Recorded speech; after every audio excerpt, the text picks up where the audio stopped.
Hello guys, welcome back to the my channel.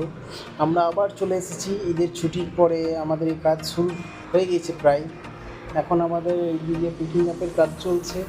তো তোমরা দেখতেই পাচ্ছ মেশিনগুলো সব দাঁড়িয়ে আছে, অপারেটররা বসে আছে, এখন একটু রেস্ট নিচ্ছে খাওয়ার সময় বলে। এখন খাবার নিয়ে এসেছি ওদের সবার।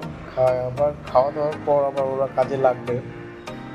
তো দেখতে পাচ্ছ এখন এতদূর কাজ চলছে, এগুলো হয়ে গিয়েছে প্রায়। আর ওদিকে আমাদের প্লান্টেরও কাজ প্রায় কমপ্লিটের দিকে। এখানে তাই আমরা একটু দাঁড়িয়ে এই দাদাদেরকে খাবারটা দিয়ে তারপর আমরা এখান থেকে চলে যাব প্লান্টের দিকে। প্লান্টে এটা আমাদের WMS প্লান্টের ড্যাশবোর্ড। এটার মধ্যে অনেক কিছু রয়েছে, কন্ট্রোল প্যানেল বলতে পারো এটা। এটার ভিতরে এটা আমাদের WM প্লান্ট, এটা হচ্ছে ভাইব্রেটার, দিকে মাল আনলোডিং হবে। দেখতেই পাচ্ছ সবই আমাদের কাজ শুরু হয়ে যাবে এবার। আর এটা হচ্ছে ভিতরের অংশটা, তারের লাগে ভর্তি করে দিয়েছি।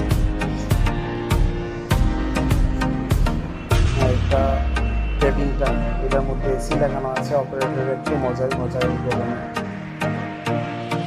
একটা প্ল্যান্ট রেডি, আরেকটা প্রায় হয়ে এসছে।